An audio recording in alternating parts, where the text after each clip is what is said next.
Fauci Files buried by the media. Dubious progress with Iran. Starmer steps down. And the European heat crisis. Greetings, humanity. Let's grok the news. Starting with the most important story in the world today. Dateline, Washington, D.C. Outgoing Director of National Intelligence Tulsi Gabbard released that major cache of declassified documents on her final day in office. The files focus on the origins of COVID-19, U.S. funding for research at China's Wuhan Institute of Virology, and the role of former NIAID Director Anthony Fauci. The documents include emails, memos, and communications showing NIH grants routed through EcoHealth Alliance-supported bat coronavirus studies at the Wuhan lab. One tranche details approximately $3.7 million in funding, with a portion directed toward gain-of-function type experiments. U.S. diplomats had raised safety concerns at the lab as early as 2018. Gabbard stated that the release fulfills a transparency mandate from President Trump and gives the American people some long-overdue answers. The files show Fauci influenced national intelligence community assessments in order to downplay, to cover up, the lab leak hypothesis, the obvious hypothesis, while publicly supporting a natural origin narrative concocted from nothing. They reference his recommendation of experts, including authors of the influential Proximal Origin paper, during his reviews. Gabbard accused Fauci of misleading Congress in his 2024 testimony, misleading them to say the least, when he completely denied knowledge of or participation in the related discussions. Lawmakers from both parties have reacted in predictable fashion. Senator Rand Paul called the documents proof of a cover-up and renewed demands for accountability. Some House Republicans are exploring whether any actions Fauci committed fall outside the scope of former President Biden's preemptive auto-pen pardon of Fauci. The release has also spotlighted America's network of more than 120 funded biological labs spread out across 30 countries, raising questions about oversight, not to mention biosafety standards worldwide. The biolabs in the Ukraine were one of the reasons why Russia attacked that nation. Public health experts and former officials maintain the evidence does not conclusively prove a lab origin or any intentional misconduct. Of course, they maintain that. They note the scientific debate over COVID-19's beginning remains active, as long as people are paid to keep that active, with intelligence agencies previously split in their assessments because of what Fauci told them. Fauci has long denied funding gain-of-function research at Wuhan or suppressing dissent views, although it's obvious that that is exactly what happened, as this observer and many others were pointing out at the time. The timing of the release, just days before scheduled congressional appearances, which Fauci is now trying to dodge, well, this has intensified the scrutiny. Independent analysts claim that the documents add new details to years of investigations, but do not resolve every question. This observer agrees. Every question is not answered, especially when you get into how the pandemic was used to create the whole mail-in ballot election fraud situation. This is deep, folks. They highlight communication gaps between public health agencies and the intelligence community during the early pandemic. This observer will point out that the communication gaps existed because of Fauci. This declassification arrives more than 6 years after the virus first emerged. It comes amid ongoing global reflection on the pandemic's human and economic toll. Families still seek answers. Scientists warn that without clearer rules on high-risk research, similar threats could arise again. Gabbard described these actions as essential for restoring trust in institutions. Supporters call it a victory for transparency. Critics worry it could politicize future public health responses, like the pandemic response wasn't political. Either way, the files ensure the debate over what happened in Wuhan and how the governments responded will continue. Americans and people around the world deserve a full accounting of one of the most consequential events of our time.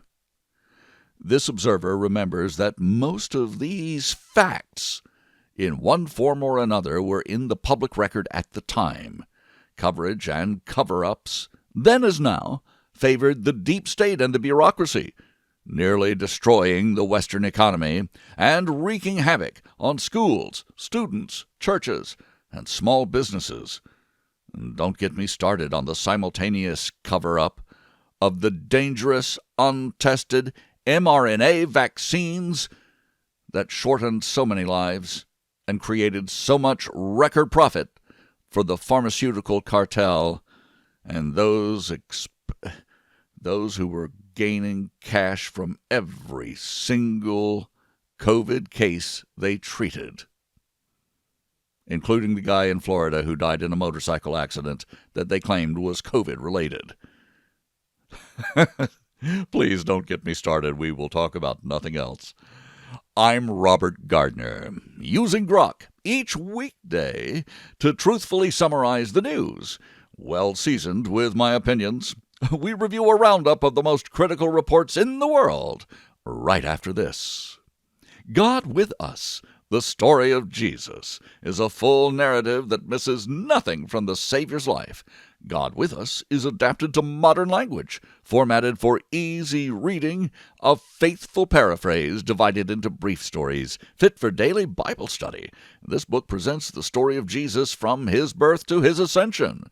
Find God with Us by Robert Gardner, that's me, at Amazon.com or wherever books are sold. Now we grok the news with headlines from around the world. Dateline Geneva, Switzerland. American Vice President J.D. Vance wrapped technical talks with Iranian officials this week. The two sides agreed to a 60-day roadmap toward a final deal. The U.S. issued temporary waivers permitting Iranian oil sales in the interval. Trump insists that any agreement must include major weapons inspections.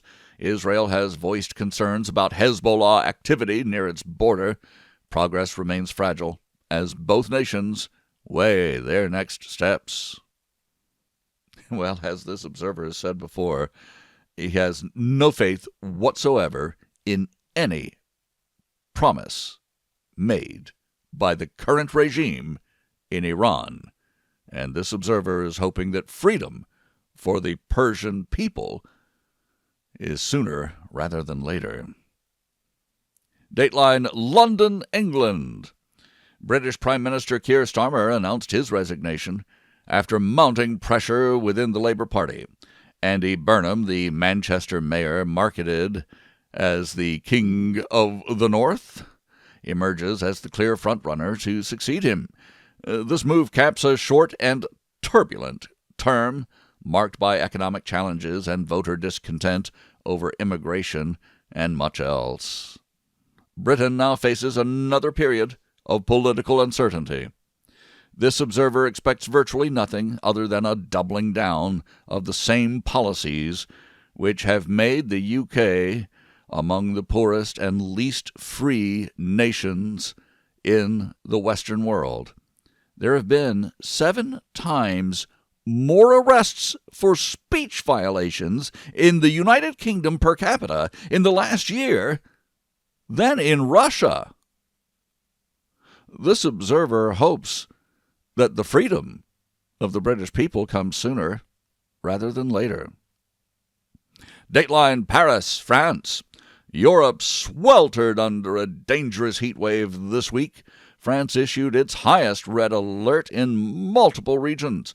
At least 2 children died in a parked car, and nearly 20 drownings were reported as people sought relief in the waterways. Schools closed early in several countries.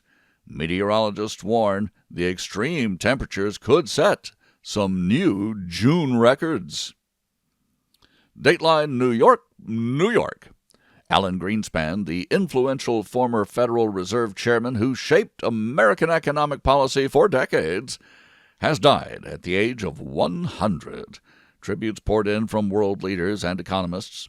Greenspan guided the U.S. through multiple crises, but later warned about risks from asset bubbles and rising government debt.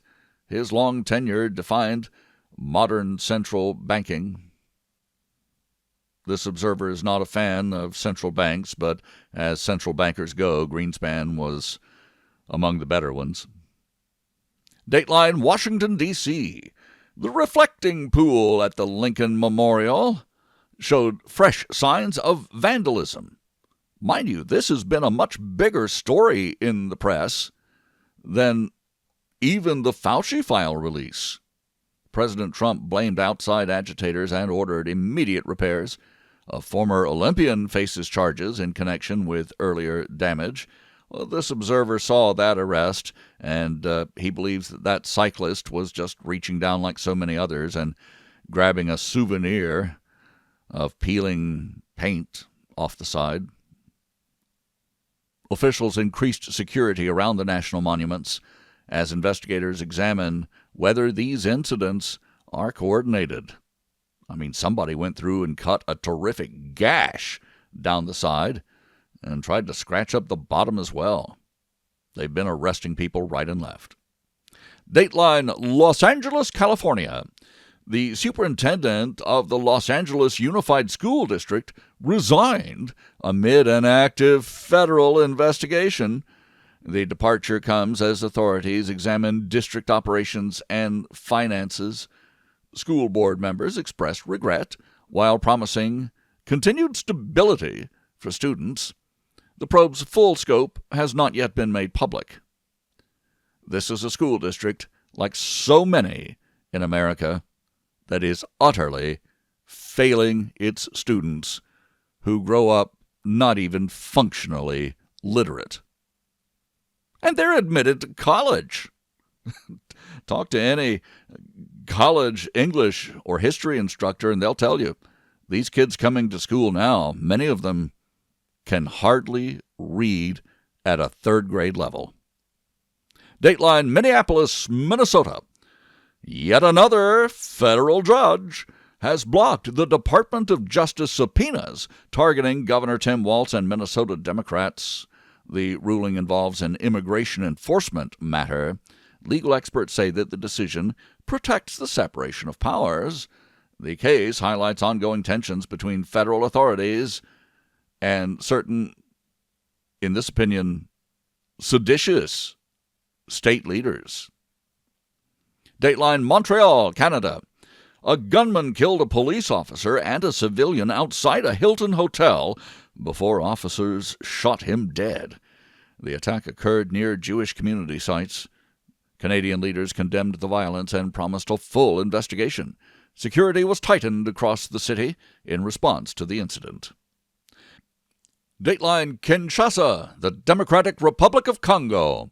The Ebola outbreak has now surpassed 1,000 confirmed cases, with UNICEF warning that millions of children face a heightened risk of exposure.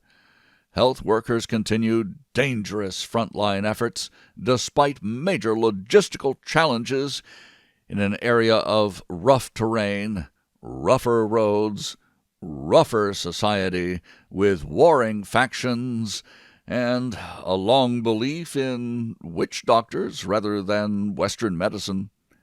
International aid groups called for faster vaccine distribution and stronger containment measures. Dateline Washington, D.C. President Trump signed executive orders designed to accelerate American leadership in quantum computing. Officials say the moves will boost research, private investment, and national security applications. The technology could transform encryption, medicine, and artificial intelligence in the coming years.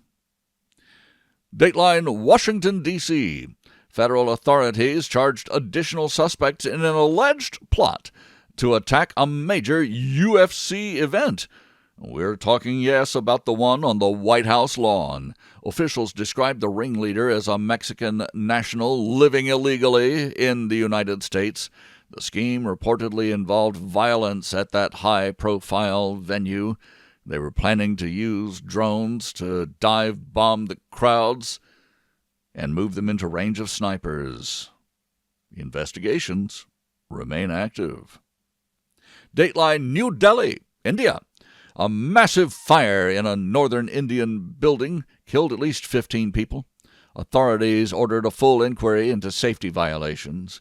Rescue operations concluded as officials promised stricter enforcement of building codes. The tragedy has renewed debate over urban fire safety standards. Dateline Abuja, Nigeria.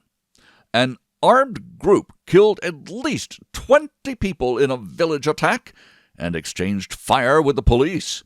The incident adds to growing security concerns across parts of that country. Officials vowed to pursue the perpetrators. Local leaders called for more resources to combat the rising violence. Dateline Juba in South Sudan. The government has set December for the country's long-delayed, first-ever national election. Officials hope the vote will help stabilize the young nation after years of conflict. International observers plan to monitor preparations. Many citizens remain cautious about the process. Well, this American observer feels the same way about elections in his own nation. You're not alone, Sudan. Dateline Edinburgh, Scotland. Former Scottish National Party treasurer Peter Murrell received a sentence of more than 5 years for embezzling party funds. The conviction follows a lengthy investigation. Party officials distanced themselves from the case, of course. The ruling marks a significant blow to the independence movement's reputation. Well, this American, observing Scotland and their desire to be independent from the UK, well, can only say, welcome to the party. The Tea Party. Dateline Jakarta, Indonesia. Protests intensified across Indonesia over the government's free meal program and related policies. Demonstrators clashed with security in several cities, and officials defended the initiative as essential for reducing hunger. The unrest highlights deep divisions over spending priorities. And I thank you for listening. Please join me tomorrow to once again Grok the News. I'm Robert Gardner. Godspeed and God bless.